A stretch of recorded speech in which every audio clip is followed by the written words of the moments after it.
banyak amat ya. Ini udah saya rekam. Udah ya. Wait, bentar. Share. Udah direkam? Oh Udah, iya. lanjut Mbak. Dari mana ya? Kurang gede ya? Udah kelihatan belum? Oh, udah. Ini kan chapter 7 tentang aplikasi sensor untuk pengukuran fisik. Di situ tujuannya adalah untuk mengukur percepatan, kecepatan, suhu, tekanan, gaya torsi, pengukuran giroskopik, posisi sudut, sistem GPS, dan pengantar spektrofotometri. Apa aja sih yang ada di dalamnya? Yaitu sistem sensor untuk mengukur percepatan sudut, kecepatan sudut, dan posisi sudut itu ada dua. Yang satu inertia wheel angular, yang accelerometer dirubah menjadi output tegangan dan posisi roda. Kayaknya gitu deh. Gue juga nggak hafal nih. Oh iya. Ilustrasinya inertia wheel angular accelerometer sederhana di mana output tegangan sebanding dengan posisi roda. Jadi memperpanjang bandwidth accelerometer akan menurunkan sensitivitasnya. Ini gambarnya ini. Terus yang kedua, accelerometer sudut servo. Respon frekuensi tinggi diatur oleh parameter listrik KT, KP, dan GM. GM itu transconductance amplifier. Terus yang berikutnya, pengukuran kecepatan sudut dengan giroskop mekanis. Ada efek Sagna fiber optic giroskop. Itu sensitivitas giroskop Sagna dapat ditingkatkan dengan meningkatkan jumlah sirkuit optik. Yang kedua ada giro lajur massa getar. Menggambarkan metode Lagrange untuk menganalisis kompleks sistem elektromekanis. Terus yang ketiga ada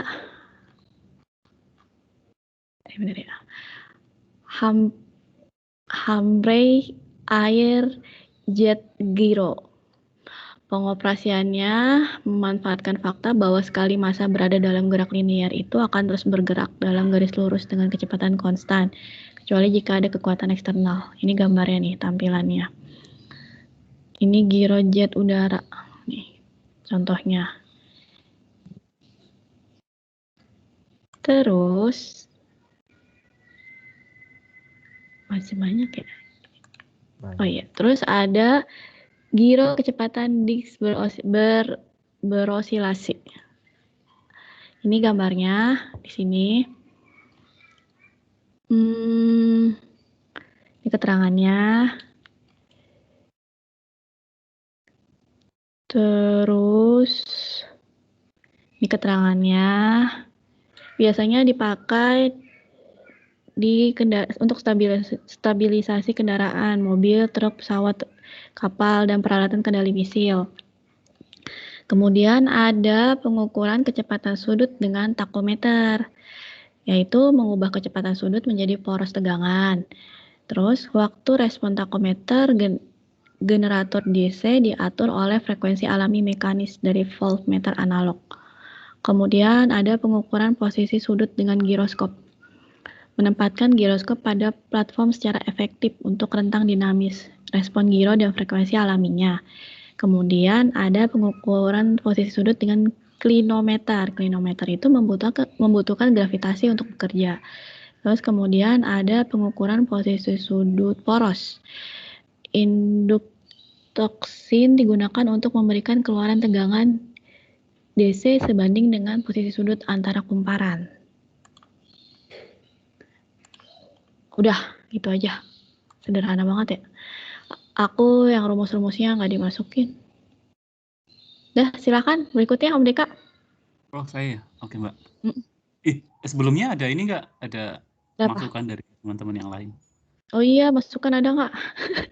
Karena saya bingung juga nanti kalau misalnya ini apa yang mau diedit lagi gitu ya. Aku paling yang diedit lagi gak masukin gambar-gambar. Aku kemarin kan petanya baru kayak gitu, gambarnya belum. Iya gambar alatnya belum. Baru kata-kata. Gimana yang lain masukannya? Nggak jelas ya? Bingung juga. Poin-poinnya aja, jangan kata-kata kalau di Mbak, nanti gambarnya dimasukin ke itu Mbak, ke peta konsep biar kita alat ini cara kerjanya gambar ini gitu kan ya. Prinsip kerjanya aja sih. Iya itu benar. Kemarin belum aku masukin gambar alat ya.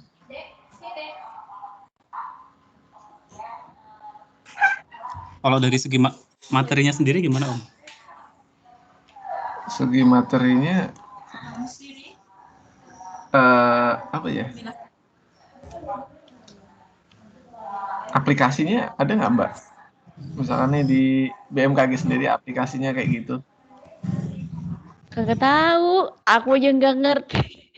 Aku tuh kurang paham. Di bukunya susah.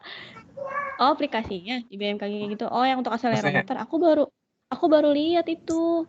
Aplikatif cara kerja, misalkan aplikatif cara kerja pengukuran apa namanya tadi akselerometer atau kecepatan sudut gitu ya. Misalkan aplikasinya apa gitu kan. Nah, biar teman-teman juga bisa tahu gitu ya. Iya, itu pas di PPT-nya mungkin ya dimasukin aplikasi. Nah, bisa tuh Mas di PPT-nya Mas. Ya Mbak, gitu. Aplikasi dari itu ya? Iya sih. Iya. Maksudnya nggak harus semuanya, tapi yang Mbak Nia tahu harus ada gitu loh. Oh.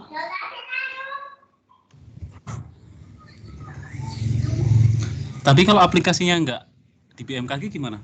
Ya nggak apa-apa lah Mas. Boleh, nggak apa-apa. Nggak boleh ya? Intinya beberapa tuh kayaknya harus minimal sih saya mah ada gitu loh. Ya karena kan nggak semua pengaplikasian bisa di BMKG gitu maksudnya, alat misalnya. Atau kurangnya pengetahuan tentang alat-alatnya BMKG. Banyak pengetahuan kita ini.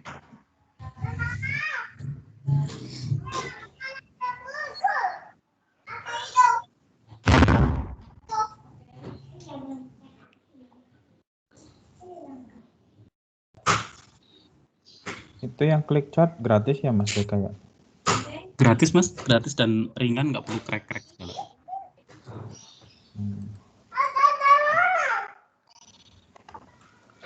Jadi gimana? Lanjut? Lanjut aja. Lanjut. Oke, siap.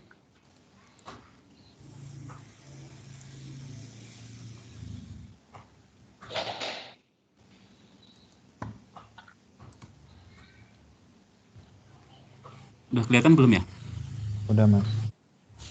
PDF? Iya. Ya. Ya ini tadi sebenarnya bapaknya itu tadi yang dibuka cuman halaman 1, halaman 2-nya itu. Jadi saya kan bikinnya 2 nih, ini sendiri pakai clip chart, yang kedua ini dia pakai Word kan. Nah saya gabungin, saya kemarin lupa nguploadnya itu yang atas doang, yang gabungan ini belum saya upload. Keterangannya saya cuma 1 halaman aja sih, cuma segini doang. Jadi, langsung aja ya. Kemarin itu saya dapat jatah 2 bab. Yang pertama adalah measurement of linear acceleration velocity displacement and position. Yang kedua adalah measurement of linear acceleration. Oh, enggak, yang satunya lagi tuh ini salah judul berarti. Yang satunya lagi tuh measurement of force and torque and torsi. Gaya dan torsi. Oke, yang pertama dulu. Jadi untuk secara umum pengukuran akselerometer terbagi menjadi 3 bagian, yaitu linear acceleration, terus linear velocity, dan linear position. Linear position ini yang linear position. Oke, langsung masuk ke linear acceleration itu dibagi menjadi 4. Yang pertama basic Newtonian accelerometer, yang kedua adalah servo accelerometer design, yang ketiga adalah piezoelectric sensor accelerometer, dan yang keempat adalah micro machine IC accelerometer. Keempat-empatnya itu memiliki kelebihan dan kekurangan masing-masing. Misalnya contohnya Newtonian accelerometer ini mempunyai beberapa problem dalam aplikasinya. Yang pertama itu ini menggunakan X1 itu kayak pergerakan sensornya gitu ya. Atau sebenarnya saya agak kurang, masih perlu mendalami lagi nih masalah ini. Tapi yang jelas ini ada 2 problem. Kalau misalnya X1-nya terlalu kecil itu dia akan menghasilkan masalah, yaitu ini output dead zone. Tapi ini dapat dilakukan solusi dengan lubrikasi presisi dan dithering mask with cylinder magnetic field. Yang kedua adalah jika X1-nya itu terlalu besar, makanya akan output voltage akan saturate. Tapi ini juga dapat dilakukan solusinya. Solusinya itu ada di bagian yang kedua, yaitu servo accelerometer design. Namun solusi dari yang kedua ini, jika X1 terlalu besar ini solusinya agak lebih mahal. Terus yang ketiga adalah piezoelectric sensor. Ya, ini juga ada problemnya, yaitu sensitif terhadap temperatur yang tinggi dan sensitif base bending of axis acceleration. Namun ini dapat dikembangkan lebih jauh dengan dikembangkan lebih jauh oleh sebuah perusahaan nih kalau misalnya Brugh & Keiser Instrument Inc. dengan menggunakan high frequency bandwidth, sehingga akan terjadi well suited for vibration testing application in kilohertz range. Terus yang terakhir adalah mechanical, dengan contohnya misalnya yang terakhir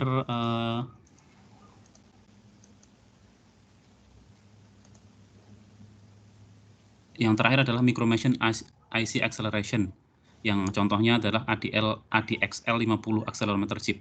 Mungkin ini saya juga perlu mempendalami lagi apa itu sebenarnya ADXL itu, nanti mungkin saya dalamin di PPT-nya. Terus dari poin yang kedua adalah linear velocity. Terdapat dua bagian utama, yaitu benda padat dan fluida.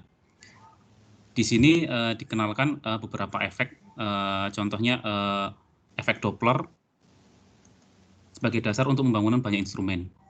Dengan menggunakan suara atau radiasi, ini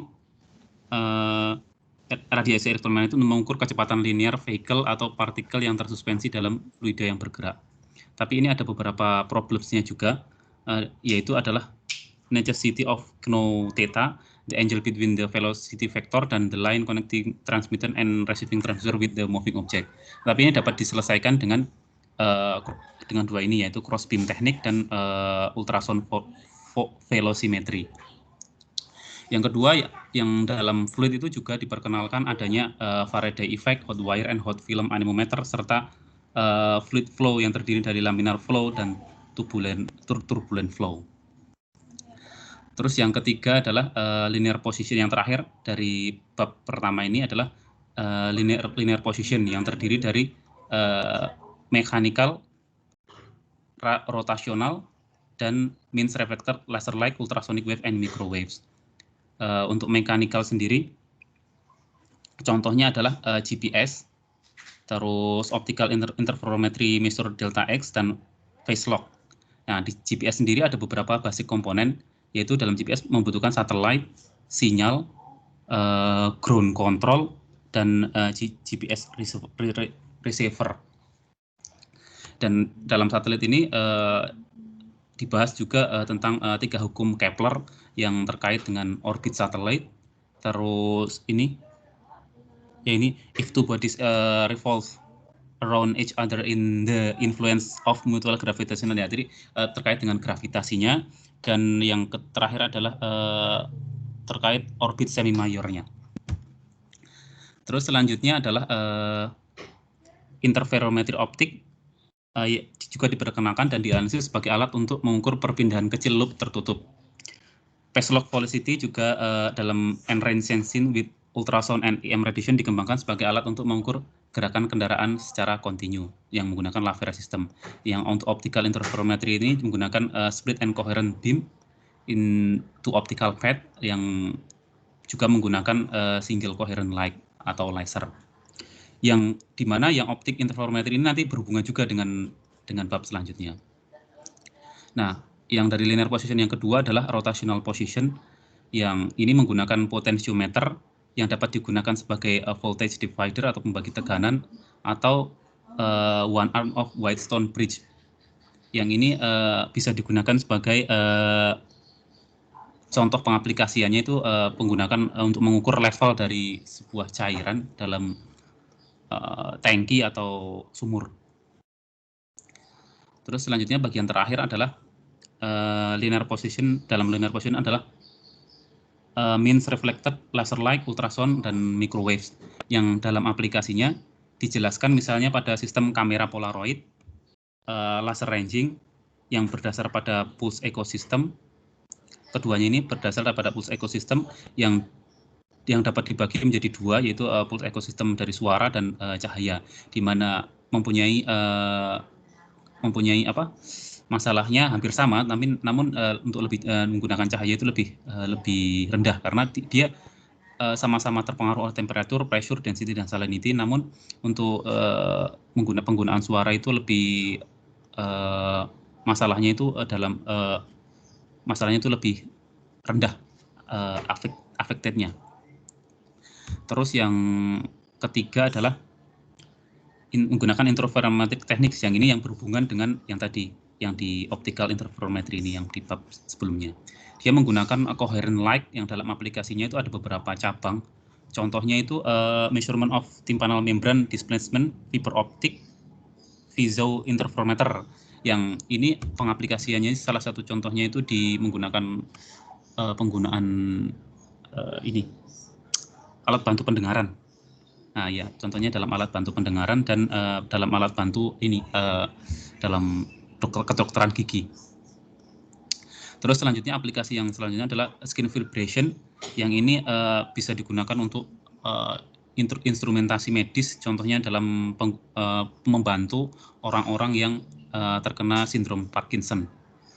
Nah, aplikasi selanjutnya adalah two frequency heterodyne interferometry dan 5D period interferometer. Ini saya belum dapat contoh realnya. Terus yang terakhir dari bab pertama adalah sistem yang dikembangkan pada incremental motion detection dengan menggunakan ultrasonic system. Hal ini misalnya dikembangkan pada teknologi no touch infant apnea monitor and convolution alarm for newborn baby at risk. Jadi dia menggunakan ultrasonic system yang digunakan untuk kayak contohnya itu dia untuk menangani bayi-bayi yang baru lahir tapi masih ada kendala, misalnya kendala, kalau di sini sih dijelaskan kendalanya itu bayinya itu tidak boleh langsung dipegang, tapi kita perlu mendiagnosis bayi itu seperti apa, apakah sehat atau enggak, tapi tidak boleh dipegang bayinya itu. Ini seperti itu, ini dalam bidang medis sih sebenarnya. Oke, ini untuk yang bab pertama. Untuk yang bab kedua, ya di sini. Ini saya salah judul, yaitu measurement of force and technique. Jadi teknik pengukuran gaya dan torsi. Di sini dijelaskan bahwa untuk gaya yang ini yang klaster pertama ini ada beberapa hal yang perlu kita pelajari, yang digarisbawahi di buku itu. Yang pertama adalah untuk small displacement, yaitu dapat diselesaikan dengan optic interferometry, electrically bisensitive LVDT, wire strain gauge, semiconductor strain gauge, circuit with sense small change capacitance, dan piezoelectric crystal. Namun paling umum digunakan adalah menggunakan four bonded strain gauge in Wheatstone bridge configuration. Ada juga dalam aplikasinya adalah beberapa ini contoh, kayak ini semacam perusahaan atau apa gitu yang mengembangkan tentang ini four basic strain gauge ini. Terus yang terakhir contoh yang lain yang kaitannya dengan pengukuran gaya itu adalah menggunakan hidrolik teknologi. Terus selanjutnya untuk pengukuran torsi dapat menggunakan dua cara, yaitu statis dan dinamis dengan rotating shaft. Dalam rotating shaft sebanding dengan shaft angular velocity. Hal ini dalam aplikasinya menggunakan sistem pulse detector IC, photoelektrik, dan magnetoelastik. Mungkin itu aja dari saya. Terima kasih. Jelas banget, Mas. Ini Mas, sebenarnya aplikasinya banyak nih. Tadi aku lihat ada 3 atau 4 yang ada di BMKG. Jadi coba sebelah kiri atas tadi ada kayaknya Mas. Aku lupa ingat. Yang mana? Accelerometer? Sebentar. Agak kanan dikit deh. Nah, bentar. Tadi aku Ini Nah, saya ini benar-benar ya. ADXL nih apa namanya? Dia kayak sensor akselero tapi harganya lumayan murah sih. Tapi ntar ini bisa dipelajari Mas, lihat apa namanya? Datasheet-nya. Dijual juga banyak kok di Tokopedia, dia support Arduino juga. Oh. ADXL. Biasanya buat prototipe yang akselero tuh pakai ADXL tuh karena lumayan murah. Udah 3 sumbu XYZ. Ntar apa Iya, iya. namanya? Mau gambar. Terus kanan lagi ya Mas, kanan lagi. Kanan tuh dia tadi ada agak kiri dikit Mas, tadi agak kiri dikit. Aku nggak terlalu jelas gitu. Sebentar, apa itu ya? Jadi ini saya benar-benar ngerangkum dari satu buku itu aja tanpa referensi lain dan mungkin keterbatasan pengetahuan tentang apa-apa yang ada di sini. Jadi Ini pengukuran ini Mas ya, apa namanya? Pengukuran cairan ini fluid ya? iya, ini yang fluid, ini yang Iya. solid. Yang pakai fluid itu kan tadi kayaknya salah nih. Hot wire anemometer nih, dia bisa dipakai tuh buat pengukuran apa namanya? Kecepatan angin. Jadi di tempatku banyak menerima barang ini nih. Maksudnya apa sih hot wire dan hot films itu maksudnya apa ya? Jadi gini Mas, apa kalau misalkan kita kan mau mengukur apa namanya? Kecepatan angin berapa nih gitu. Iya, Jadi iya. di dalam jadi ada sebuah sensor yang isinya itu kawat panas. Jadi kawatnya tuh dipanasin gitu loh. Jadi ada tegangan, kawatnya jadi panas. Nah, entar setelah kena angin itu kan panas kawatnya berkurang nih. Nah, sebenarnya dia ada referensinya. Jadi kawat panas itu kan dia udah dipanasin dengan tegangan sekian, jadinya jadi referensi kan. Nah, setelah kena angin dia apa namanya panasnya ini jadi berkurang gitu loh. Nah, ntar dibandingin nih diferensial gitu modenya kan, jadi dibandingin apa namanya yang setelah kena angin sama panas sebelum kena angin kan yang awal gitu loh. Jadi kena angin 0 sama kena angin berapa. Nah, ntar nilainya tuh dikonversi menjadi kecepatan anginnya berapa gitu. Prinsip kerjanya gitu. Iya. Itu bisa jadi contoh. Berarti sebenarnya ini apa ya? Itu kalau anemometer dibuka itu intinya isinya kawat panas kah? Anemometer tuh ada banyak. Jadi ada yang ada tipe kawat panas juga, ada tipe diferensial dari tekanan. Jadi dia prinsipnya pakai apa namanya ya? Venturimeter, kayak venturimeter itu loh. Ada pipa yang menghadap ke angin, ada pipa yang menghadap ke atas itu. Jadi standarnya menghadap ke atas, yang menghadap ke angin tuh dia apa namanya menangkap anginnya gitu loh. Ntar kan dia ada tekanan di dalam tabung. Nah, tabungnya itu ntar dibaca selisih ketinggiannya berapa gitu loh. Ada cairan gitu loh. Manometer kayak manometer itu. Ntar dibaca selisih ketinggiannya tuh dikonversi menjadi kan selisih ketinggian kan sebenarnya tekanan kan. Jadi apa cairan yang tertekan itu ntar dikonversi jadi kecepatan angin bisa. Itu ngukur fluida, itu kecepatan fluida. Fluida angin itu maksudnya. Nah, fluida angin kan ikutnya fluida, udara yang bergerak. Iya. Ini makanya saya masih bingung nih, di situ dijelaskan itu tapi saya nggak tahu aplikasinya itu di realnya itu apa. Mungkin kurang tambah referensi dan mungkin masukan seperti ini sangat bermanfaat nanti buat penambahannya. Terus yang sebelah kanan lagi Mas, tadi ada satu lagi yang sebelah kanan tuh GPS. Sebentar. Kanan lagi coba deh. GPS tadi ada kok. Tadi ada ini ya apa namanya? Potensiometer. Kalau nggak salah tuh ngomong potensiometer. Ini potensiometer. Ya, itu potensiometer bisa dipakai untuk mengukur ini arah angin. Jadi arah angin itu kan dia 360. Jadi ntar apa namanya?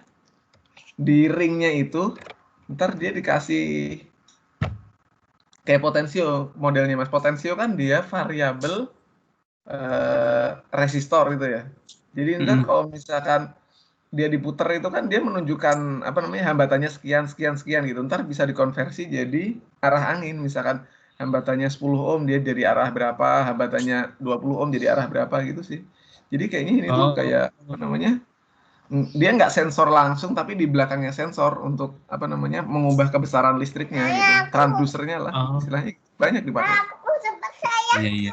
Berarti yang potensiometer sama yang tadi hot wire itu jadi satu anemometer sendiri untuk mengukur arah. Ya, sebentar ya. Terus, Oke, terima kasih Om. Terus bawah tadi ada kayak juga kayak, oh yang ini Mas, apa namanya? Strain gauge. Strain gauge dia aplikasinya buat pengukuran massa. Strain gauge itu yang Jadi dia kalau misalkan kita punya timbangan badan itu yang 4 itu dia ada load cell-nya tuh di bawah tuh. Jadi di bawah tuh ada load cell-nya 4. Dia mengukur habis itu pakai prinsip jembatan Wheatstone juga gitu. Jadi biasanya iya, dia pengukuran massa gitu. Jadi strain-nya berapa ntar diukur, dikonversi gitu sih. Dia banyak dipakai.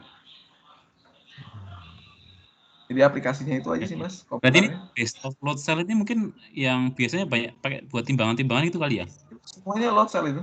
Tergantung load cell. sensitivitas dia kan. Iya. Oke. Gimana? Itu aja sih dari saya. Oke, terima kasih Om. Nanti biar saya pelajari lagi. Masukannya sangat berguna. Ada tambahan lagi?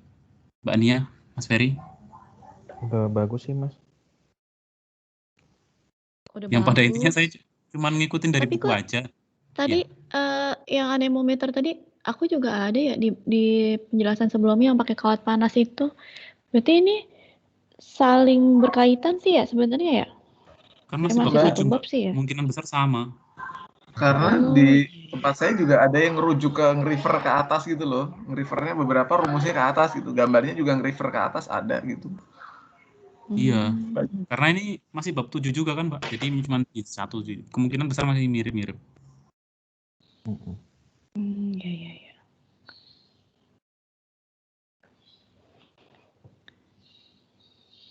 Oke, mau lanjut? Silakan Atau masih berikutnya. Berikutnya. Udah sih, aku udah jelas kok Mas. Udah jelas banget. Ya. Udah jelas. Selanjutnya siapa Mas ini? Ferry, Untuk Mas Ferry atau saya dulu Mas? Selanjutnya saya berarti urutan chapternya ya.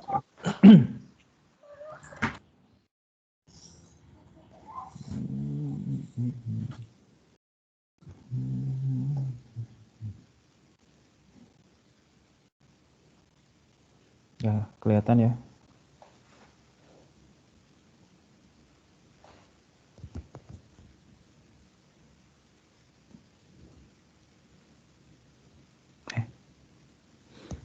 Ini udah tampil belum, Mbak? Mas? Udah. Udah ya. Udah Mas. Jadi saya chapter berapa sih sebenarnya ini? Bentar. Judulnya 7.6. 76. Nih judulnya sebenarnya ini pengantar deteksi dan pengukuran zat menggunakan foton. Nah, di sini saya belum nyantumin judul karena kemarin pakai aplikasi Freeman kok kayaknya cuman poin-poinnya aja saya lihat di YouTube gitu kan. Terus saya coba aplikasikan ke sini, jadinya simple banget kan. Nggak ada kalimat panjang, nggak ada gambar, nggak ada kotak-kotak, nggak ada mau nulis keterangan di jalurnya juga bingung, saya nggak bisa nyantumin. Nah, mungkin harus ganti pakai yang Mas Deka tadi. Di bab 76 ini kita lihat di peta konsep ini. Jadi pengukuran analit ini bahan kimia tertentu ya. Dalam hal ini yang diukur yang berwujud liquid. Liquidnya ini harus liquid karena dia harus tembus untuk cahaya. Karena intinya di metode pengukuran ini dia menggunakan spektrofotometri. Prinsip dasar spektrofotometri ini dia menggunakan gelombang yang range-nya itu dari far infrared sampai ultraviolet C UVC. Panjang gelombangnya dari 430 mikrometer sampai 430 pikometer. Nah, si spektrofotometri ini sendiri dari buku yang saya pelajarin dibagi menjadi 3, yaitu yang dispersif spektrometri dan non-dispersif, serta ada spektrofotometri yang jenisnya resonan plasmon. Untuk dispersif spektrofotometri sendiri ada 3, ada single beam, dual beam, ada Raman. Raman sendiri ada konvensional dan stimulated. Kemudian spektrofotometri yang kedua yang NDS itu yang non dispersif, ada yang manually 0, servo 0, dan FTIR. Kalau manually 0 itu untuk mengenolkannya dia ada semacam potensiometernya yang diputar manual pakai tangan. Kalau yang servo itu dia menggunakan motor. Nah, ini ada gambarnya.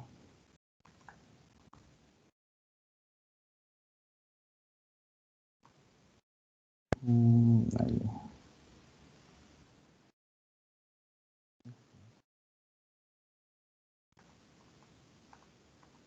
Sebenarnya gambar-gambarnya banyak kemarin, cuman mau masukin dari pakai Freemind kok susah masukinnya. Ini resonansi. Iya, susah emang pakai Freemind.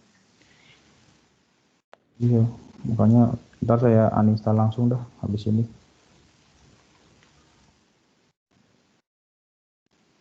Ada sih di gambarnya, ya semacam ini. Nah ini yang buat glukosa ini NDS. Oh iya.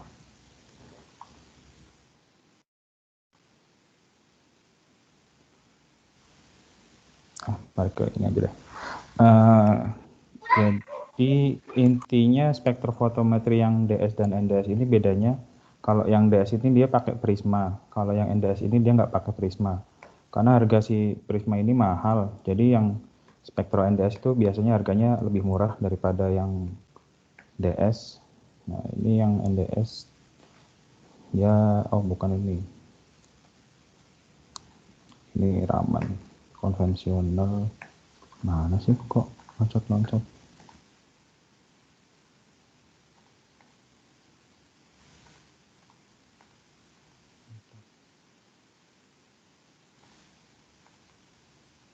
Kok di sini aja deh.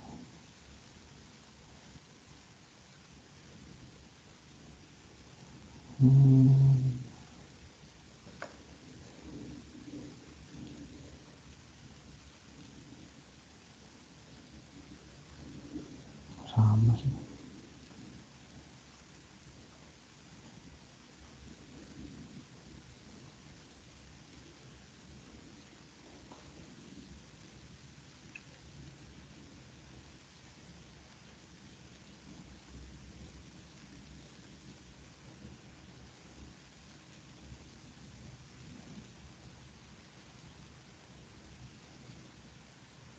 Bukunya apa ya kemarin ya? Yang Robert. Robert man.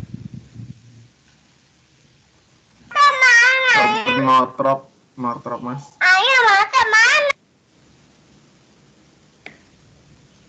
Oh ini ya. Ini kemarin saya translate ke Indonesia malah jadi kacau urutan gambarnya.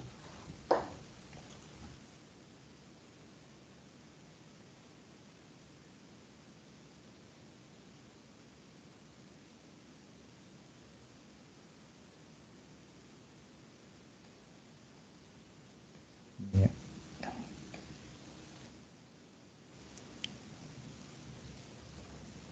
Ya, nanti saya perbaikin lagi. Ini peta konsepnya terlalu simple dan kurang bisa mudah dipahami. Jadi intinya di peta konsep ini hanya pembagian topik-topiknya secara garis besarnya aja. Jadi nantinya akan saya perbaikin lagi ke depannya lebih detail dan saya cantumin gambar-gambarnya biar lebih jelas. Seperti yang contohnya tadi Mas Deka. Ini sebenarnya gambar-gambarnya banyak sih, setiap spektro, terus prinsip kerja spektrofotometri, terus gelombang sendiri juga ada range-nya.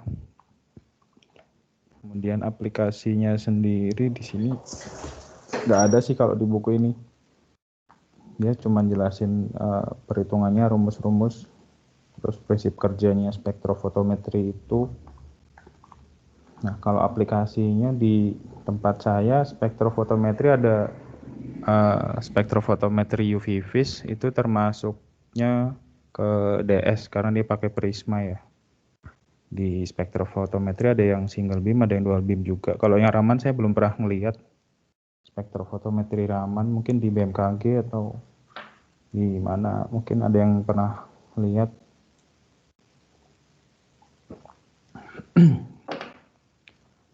Nah, kayaknya sih itu aja sih, Mas.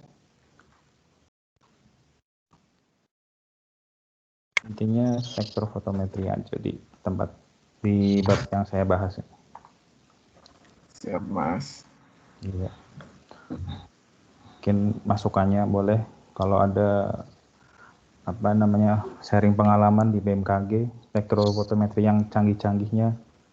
Kalau di saya sih hanya untuk ngukur ini sih, karena di radiasi kita biasanya pakai dosimetri. Dosimetri itu untuk ngukur radiasi yang diterima bahan atau produk sampel.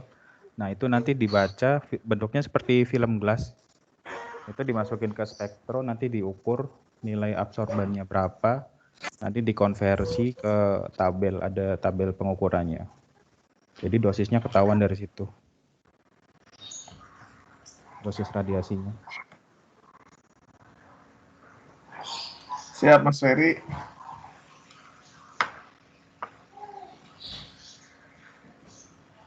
Mbak Nia dong sama Mas Deka coba komentar tentang punya Mas Ferry.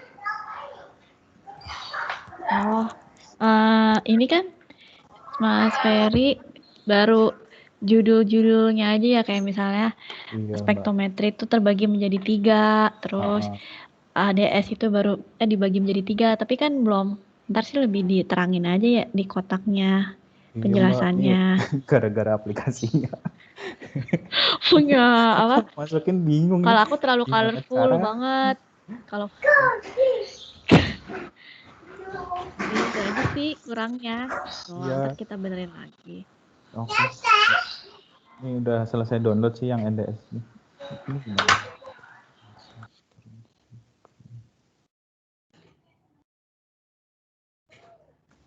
Nah, bisa stop kan?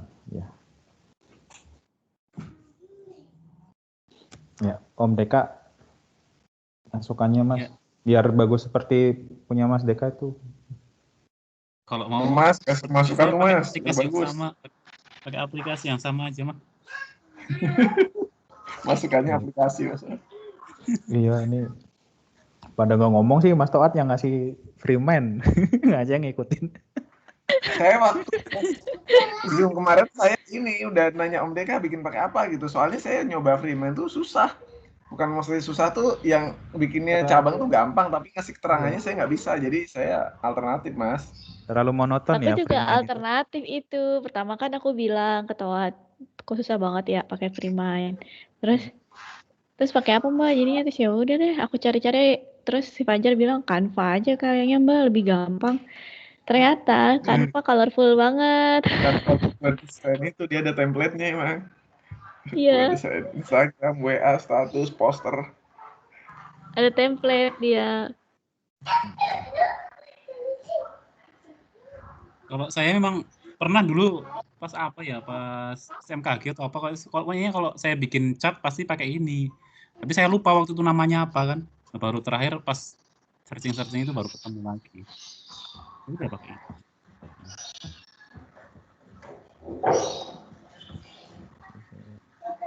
Dan kayaknya perlu ini kalau untuk peta konsepnya itu benar-benar didalami dulu apakah ini ada kaitannya dengan bab yang lain atau enggak, itu perlu itu karena nggak semua cabang itu berdiri sendiri, bisa jadi dia ada hubungannya dengan yang lain. Ini saya baca-baca dari yang presentasi atau konsep yang lain sih kayak kaitan stop. Dari segi materi saya jujur saya kurang terlalu tahu karena instrumen banget. Iya. Dan ini Mas ya Mas Ferry banget inilah. Iya, makanya saya udah berarti ini. Enggak juga sih, spektro umum kok Mas, enggak cuman di Batan doang. Di BMKG banyak juga sih. Enggak ya? Spektro enggak dipakai. Mungkin soalnya. Berarti sekarang saya Mas ya, gantian ya? Iya. Mas Toat nggak ngasih masukan Mas? Bukan tadi udah Mas. Oh udah ya. Ganti aplikasi. Assalamualaikum warahmatullahi wabarakatuh. teman-teman semua. Jadi saya kebagian bab temperatur measurement sama pressure measurement. Jadi sekarang yang temperatur measurement terlebih dahulu. Jadi prinsipnya itu adalah mengetahui suatu nilai besaran suhu yang terdapat dalam suatu benda gitu kan. Jadi secara satuan SI untuk temperatur itu adalah triple point of water, yakni dia temperatur dan tekanan air dalam titik equilibrium air. Jadi kan air kan ada 3 fase. Yang pertama gas, kemudian air, sama padat ya. Jadi di antara 3 titik itu sebenarnya dia punya titik equilibrium yang itu menunjukkan untuk nol absolut biasanya. Biasanya kita ngukurnya ada pakai air, kemudian ada pakai gas juga sih. Seperti itu. Untuk sensornya dibagi menjadi 2 bagian. Yang pertama mechanical temperature sensor, yang kedua electrical dan electronic temperature sensor. Untuk yang mechanical sendiri itu dia terdiri dari 2 plat besi yang disatukan, tapi dia mempunyai koefisien yang berbeda. Namanya kan bimetal. Jadi kalau misalkan dia mendeteksi suhu, maka dia akan bengkok ke atas atau ke bawah, yang kemudian dia dihubungkan ke pointer sebagai penunjuk suhu, seperti itu. Kemudian untuk yang elektrikal dia dibagi menjadi 4. Yang pertama resistant noise thermometer. Jadi yang dideteksi adalah noise resistor yang diproporsionalkan dengan temperatur Kelvin itu. Ini sebenarnya dulu pengembangan awal-awal. Jadi untuk yang sekarang yang banyak dipakai adalah resistan termometer. Jadi resistan termometer itu menggunakan prinsip bahwa nilai resistansi suatu bahan atau metal itu akan naik seiring dengan bertambahnya temperatur. Contoh yang biasa dipakai adalah RTD, resistan termometer detektor. Jadi contohnya banyak ya, di BMKG juga banyak, di semua lokasi lah ada. Misalkan ada PT100, kemudian termokopel itu sepertinya pakai resistan juga. Jadi aplikasinya sangat umum gitu ya. Biasanya dia untuk mendeteksi suhu chamber dia yang menggunakan platina. Jadi dia bisa di air, bisa di udara juga. Kemudian ada electronic IC temperature sensor. Dia biasanya bentuknya IC seperti transistor atau IC pada umumnya. Dia mempunyai kaki-kaki. Tapi IC ini akurasinya kurang terlalu bagus ya. Kemudian untuk mengukur benda-benda yang sangat panas sekali menggunakan optical pyrometer yang menggunakan gelombang elektromagnetik yang mempunyai thermal radiasi, seperti itu. Kemudian yang untuk materi tekanan sendiri dia cuma dibagi ada 2, yakni sensor untuk pengukuran tekanan tinggi dan untuk sensor pengukuran tekanan rendah. Yang dimaksud untuk sensor pengukuran tekanan tinggi adalah untuk mengukur tekanan di atas 1 atmosfer, baik absolut maupun diferensial. Jadi prinsip kerjanya semua sensor tekanan ini sebenarnya sama, Mas. Jadi dia mempunyai diafragma, yang di dalam diafragmanya tuh diafragma kan dia ada ada lempeng seperti itu. Kalau misalkan dia tertekan maka akan cembung ke atas sama ke bawah gitu. Nah, secara prinsip itu kemudian cembung ke atas atau ke bawah itu dihubungkan dengan jembatan Wheatstone. Jadi dia prinsipnya resistan juga. Seperti itu. Kemudian ada juga yang dihubungkan dengan transistor untuk penguat dan penguat, seperti itu. Ada juga yang dihubungkan dengan coil untuk mengetahui nilai induktansi gitu. Kemudian untuk yang tekanan tinggi itu dia yang diubah bukan apa namanya, bukan transdusernya tapi sensornya. Jadi dia sensornya menggunakan 2 tabung silinder dan bulk compression karena dia tekanannya tinggi biasanya. Kemudian untuk sensor tekanan rendah, dia untuk mengukur tekanan di bawah 1 atmosfer atau untuk pengukuran sistem vakum. Di buku dicontohkan ada Pirani gauge yang menggunakan filamen yang kemudian dihubungkan dengan jembatan Wheatstone. Kemudian prinsip lainnya untuk vakum sensor menggunakan thermocouple dengan mengukur arus. Jadi memanfaatkan efek Hall, jadi kok dia yang diukur arus. Kemudian ada Philip Penning menggunakan prinsip tumbukan antara molekul gas dan elektron yang bergerak menimbulkan arus juga. Jadi ini prinsip penemuan dari apa namanya, saya lupa.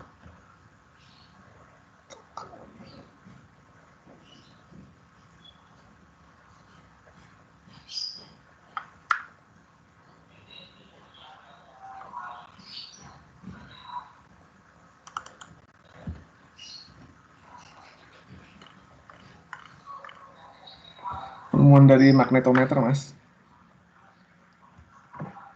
Paling dari saya seperti itu sih, Mas, penjelasannya, Mas. Singkat. Mungkin ada pertanyaan atau apa namanya, masukan-masukan deh dari Mbak Nia, Mas Deka, Mas Ferry. Terima kasih. Iya, masukannya ganti software, Mas. Ya, terima kasih, Mas. Nanti saya perbaiki itu. Oh ya, Mas, di BMKG sendiri ada ini nggak apa sensor ukuran tekanan yang sampai minus 7, minus 8 gitu ada nggak? Minus 7, minus 8 apa, Mas? Bar. Minus tuh berarti ATM apa vakum ya? lebih. Vakum, ya. Vakum. Dia sensor vakum itu sebenarnya dia terdapat di apa namanya, di alat sih, Mas. Jadi nggak bisa dicopot. Oh, nggak ada yang portable ya? Nggak ada. Jadi di tempat kami tuh ngukur tekanan atmosfer aja dari spesifikasinya sih dari 500 milibar sampai 1200. Efektif kalau tekanan udara kan 1000-an ya, 1010, paling 990 gitu. Seperti itu sih, Mas. Tapi kalau misalkan untuk mengukur vakum sih ada, tapi dia di alat untuk, jadi kan alatnya ada pas kalibrasi itu ada diukur vakum dulu. Jadi apa namanya, pressure balance, Mas ya. Iya. Prinsipnya pressure balance gitu. Jadi dia ngukur apa namanya, massa di vakum gitu. Terus ntar massa di tekanan berapa gitu. Ntar massanya berapa gitu sih. Oh. Jadi sensor vakumnya di alat, Mas, nggak bisa dilepas. Iya. Oh. Iya. Mas Ferry untuk apa, Mas? Untuk ini di tempat saya kan ada akselerator. Akselerator itu lagi trouble di masalah vakumnya. Jadi saya pengen ngecek nih bener vakumnya trouble atau sensornya gitu kan. Karena nggak punya yang portable juga kita. Dan sensornya kebetulan nggak punya spare-nya. Ya, itu kalau ada spare sih bisa ganti sensor gitu kan. Iya. Jadi ini yang salah apa sensornya salah atau emang ada kebocoran di situ gitu. Nyari kebocoran itu susah setengah mati itu. Susah, Mas, harus sensornya dulu dibenerin deh, sensornya bener apa enggak. Dikalibrasi aja, Mas, di itu. Di mana? Kaliman atau di bawah kali? Nggak ada yang bisa kayaknya sih. Iya Karena sih. sensornya sendiri dia nempel di akseleratornya itu. Iya sama. Copot. Itu, Mas, indikator vakum itu pasti nempel, Mas. Ya itu memang. Siapa tahu ada yang portable gitu kan, ada yang punya dan bisa dicoba-coba atau prinsip kalibrasinya sendiri kayak apa gitu. Harus onset mungkin ya kalau mau nyoba ya. Jadi di tempat saya tuh sensornya tuh nempel di wadah, Mas. Jadi dia kayak ada ember kebalik gitu kan. Ntar dia di vakum. Nah, ada sensor vakumnya tuh di dalam gitu loh. Iya. Sama kan kayak gitu pasti kan untuk ukur vakum. Iya. Kalau tekanan biasa sih nggak sampai vakum ya Mas ya? Nggak nyampe. Iya sih. Mm-mm. Ada Mbak Nia mungkin mau komentar tadi? Kalau di tempat aku mah nggak ada alat yang kayak gitu sensornya. Paling ruang buat naruh server harus dingin, udah gitu doang. Siap Mbak. Rata-rata sensornya portable di tempat aku.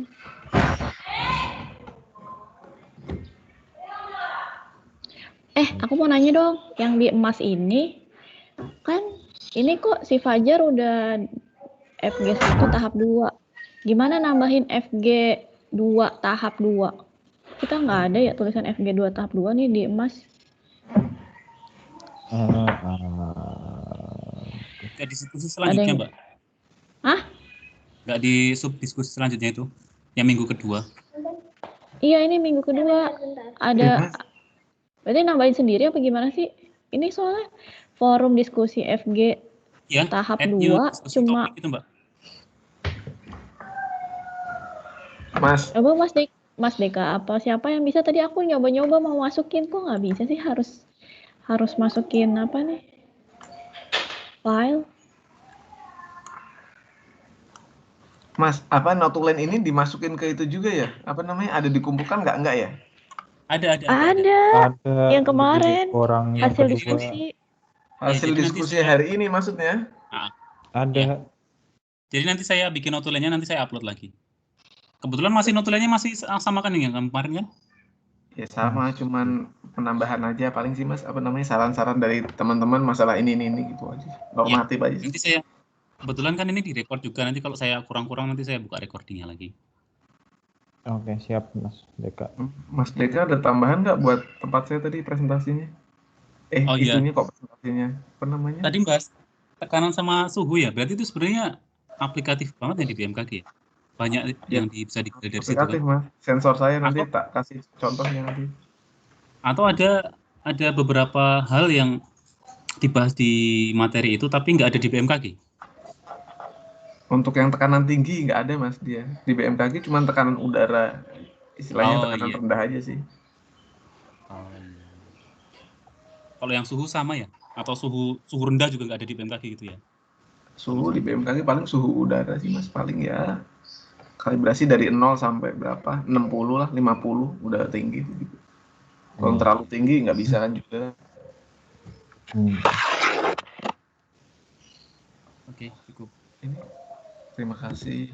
Berarti ini gimana nih Mas? Abis ini kita? Udah berarti ini doang ya? Recordnya di stop dulu kali ya kalau mau ngobrol yang lain. Boleh. Stop.